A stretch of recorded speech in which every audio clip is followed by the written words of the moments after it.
I had envisioned a life in this house, just my mother and me, until my husband Todd unexpectedly announced otherwise. The surprise left me in disbelief as he declared, "I'll handle all the monthly expenses, so I need you to leave," firmly raising her voice. I was taken aback and bewildered by their sudden decision. The motives behind their actions only became clearer when my mother-in-law completed the condominium contractor's name change. My name is Summer, and at 34 years old, I lead a busy life. My father, who ran a small-town workshop, bestowed this name upon me due to my birth during the summer season. While it may seem basic, it carries my late father's deep love. His polishing skills were renowned in the industry, and despite tough times, I cherished the moments playing in the workshop as a child. However, the workshop faced financial difficulties, leading to my father's tragic end in the back of the shop during my elementary school years. To shield me, my mother and I left town to start a discreet life elsewhere. Unfortunately, the years of hardship took a toll on my mother's health, and she passed away during my high school years. Despite the despair, I channeled the courage to face life head-on, driven by an inner passion to showcase my father's skills to future generations. Working tirelessly, I managed to graduate high school with scholarship support, juggling numerous part-time jobs to afford daily expenses while studying engineering at the local public university. During my university days, I encountered Todd, a friendly young man who recognized and admired my skills. Unlike many others, he never looked down on me for being a woman, fueling my determination. After graduating, we began living together, sharing our lives. Todd efficiently managed household chores, providing immense support, especially on busy workdays. 6 years later, at 28, I contemplated reviving my father's small-town workshop, with Todd wholeheartedly supporting my dream. As we discussed the possibility of marriage frequently over these 6 years, my lifelong dream seemed poised to become a reality. However, my primary focus was on rebuilding my father's workshop before considering marriage. Todd respected this wish and patiently waited. To raise funds, I opted for crowdfunding, leveraging my position as a female engineer. I incorporated the uniqueness of my story into the advertising campaign, aligning with the societal shift towards increased support for women.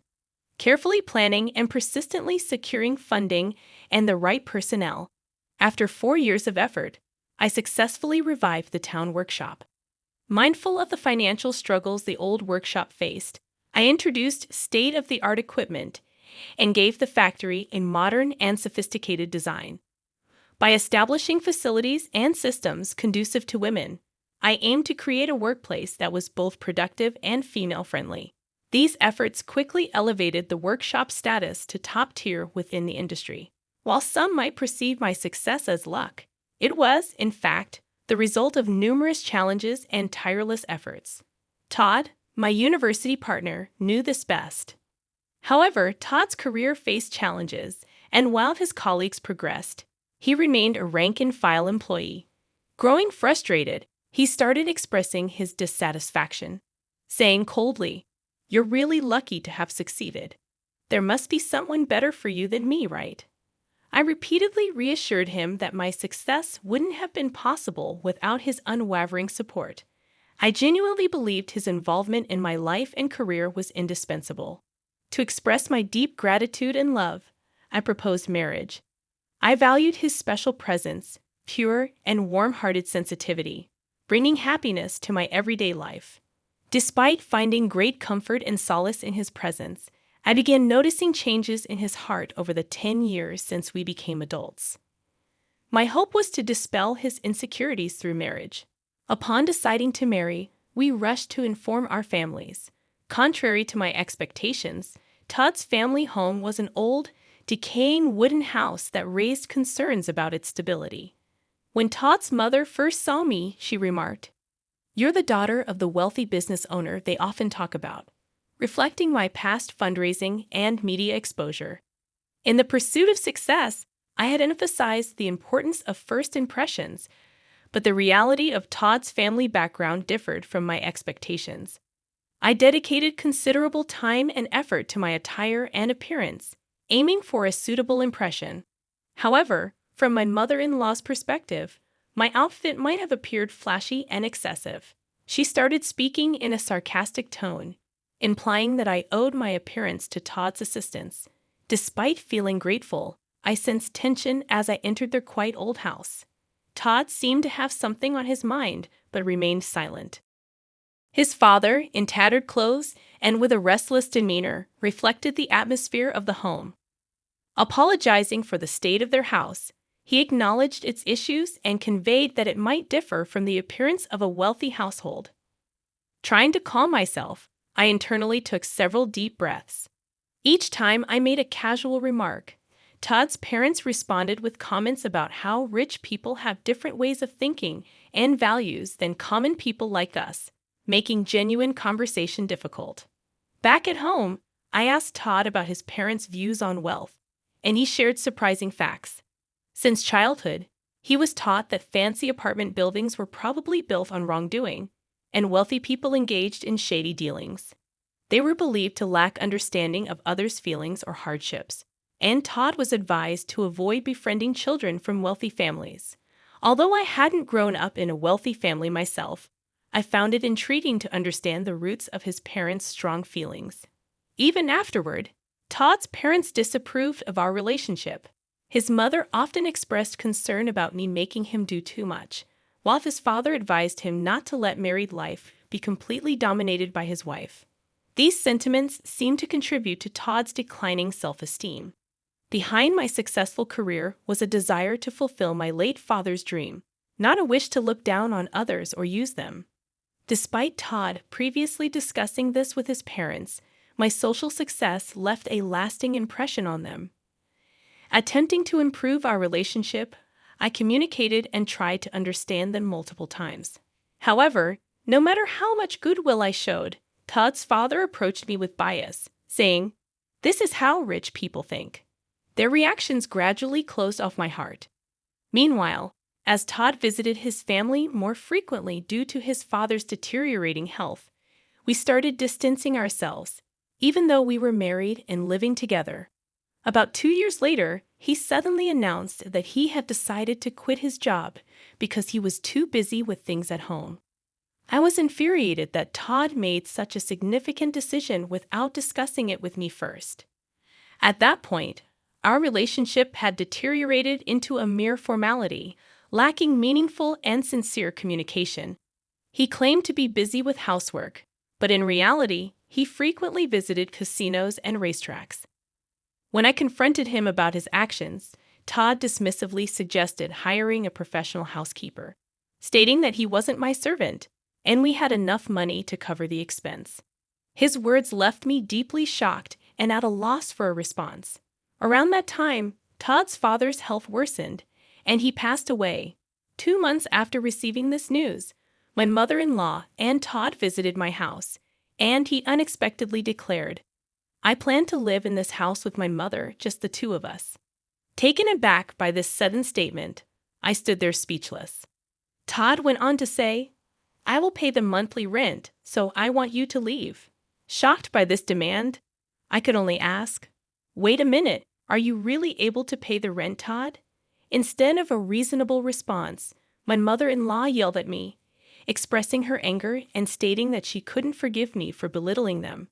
Todd, dissatisfied, sighed deeply, proclaiming that he wouldn't tolerate being bossed around anymore and intended to live life on his terms. Surprised by their intense attitude, I momentarily lost my words. Reflecting on their past actions and words, I realized that dealing with them would be extremely challenging. I responded firmly, "I understand. I will leave this house next month." Unsatisfied, my mother-in-law pushed for an even quicker departure, demanding, "Can't you just get the hell out of here and leave next week?" I'm being ready for my new life, and I've already arranged for my stuff to be delivered to my new house. Her abrupt demands puzzled me, considering I had just decided to leave. Unable to comprehend her reasoning or course of action, I hesitated. In response, my mother-in-law raised her voice even more, asserting, "Someone as wealthy as you should leave them moving to professionals, right?" She repeated a sarcastic phrase, implying that she viewed the wealthy as something special or different. Initially, I considered it proper for them to move to a new place since I was the one who contracted for the house. However, my mother-in-law continued to assert strongly, "This house belongs to Todd. No matter how much you earn, I won't allow you to hide that fact." Behind her words, I sensed a message that my higher income shouldn't make me feel superior to Todd. Looking at Todd's changed and gloomy expression, I questioned why I had invested so much time in such a person. In this unbearable situation, where living with them seemed insufferable, and I wanted to avoid sharing the same space, breathing the same air, I concluded that it was time to seriously consider divorce. Understood. This weekend, I'll proceed with the moving arrangements, handling all necessary document changes and procedures. When I responded in a soft tone, Todd and his mother exchanged glances, smirking triumphantly, as if a long battle had ended, and they had finally won. Immediately, I began searching for vacancies in apartments and condos, also looking for a reliable moving company amidst my busy days, including work-related business trips. Returning home, I found Todd deep in sleep, seemingly ignoring my existence. On the weekend, he calmly signed the divorce papers without displaying any emotion. Meanwhile, his mother was receiving explanations from the real estate agent about the rental agreement and signing the contract. I was particularly concerned about whether she truly understood the high rent of $66,000. After completing all the procedures, I found myself walking alone toward a new place with a high-rise condo behind me. The new apartment, a one-bedroom with secure surroundings, was perfect for me living alone. During the move, I decided to discard many unnecessary things, clearing both my room and my mind for a fresh start. Decorating the space to my liking was an enjoyable time for me, gradually immersing myself in the new lifestyle. Thoughts of Todd and his family started to fade, although I couldn't completely erase them from my mind. Reflecting on the memories with Todd and the challenging times we had overcome together, I never imagined our relationship would end this way, especially during our university days when we struggled financially. We supported each other's livelihood. The strain that developed over time was deep and immeasurable. However, I later came across shocking information when I coincidentally reunited with a university friend. She told me rumors of Todd flaunting around in city clubs. Also, a former neighbor from where I used to live mentioned seeing my ex-mother-in-law frequently entering and exiting a luxury foreign car. They described them wearing unfamiliar luxurious fur clothes and speaking completely differently than before. Hearing about their lavish lifestyle, I couldn't believe they'd once looked down on the wealthy. Particularly after I had distanced myself from that life, I saw how much they had transformed. Then, unexpectedly, 2 months later, I received a call from Todd. "I really need your help." His voice conveyed a level of desperation I had never heard before. I had not expected to hear from him in such a manner after our one-sided relationship ended. "Actually, we've gotten ourselves into some unexpected trouble." What exactly happened? Todd's response indicated that the events had begun 3 months prior. He was shocked to learn the astonishing truth through a call from his mother. "I hit the jackpot in the lottery. Can you believe $30 million? She had apparently been buying lottery tickets in the past, and this time she had won an amount beyond her wildest dreams. "Is that really true, or is it a joke?" Todd asked her to confirm.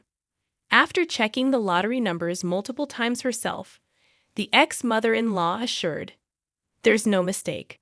I've checked it over and over. We are so unbelievably rich now. Now we can face those upper-class people with no problem. Truly, God has blessed us." She spoke with elation, lifting her spirits.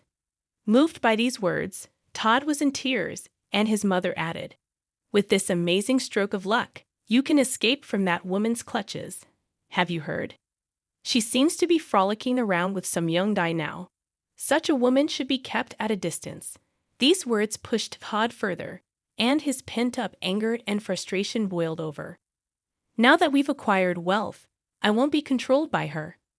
We won't have anything to do with her anymore," he declared with a trembling voice, informing me of our disconnection. It became evident that during these events, a common goal had emerged between them to completely exclude me. Subsequently, they began a lavish lifestyle in a downtown luxury condo, seemingly spending extravagantly every day. Todd used his savings liberally, and the ex-mother-in-law spent her late husband's inheritance without any reservations. Excited, they decided to go to the nearest bank to cash in the lottery ticket. However, at the bank, they faced a shocking truth. The lottery ticket they brought was from the previous year. Disbelief and dismay spread across their faces. It turned out the ex-mother-in-law had been comparing last year's lottery ticket with this year's winning numbers. Amidst this commotion, there was a deep-seated fear that somehow I would take their wealth from them. Surprised upon hearing their story, I was at a loss for words. "That's truly unfortunate and sad." I conveyed my sympathy. Just as I was about to end the call, Todd spoke up again, asking, "But we should have a right to alimony, right?" Continuing to claim without any basis, he added, "You were cheating, right? On that fact alone, we should be able to claim alimony."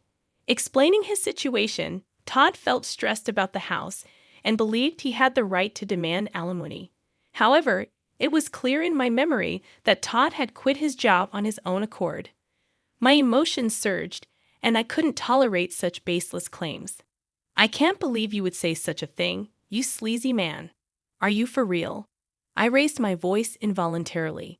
In this moment, my usual calm judgment and strong resilience frayed. Perhaps sensing my anger, I could feel Todd's surprise and confusion over the phone. "Truly, it's me who should be seeking alimony. You only think about yourself, heartlessly kicking me out always. That want-to-be-rich spiel, I heard it so many times. Why do you and your mother complain so much?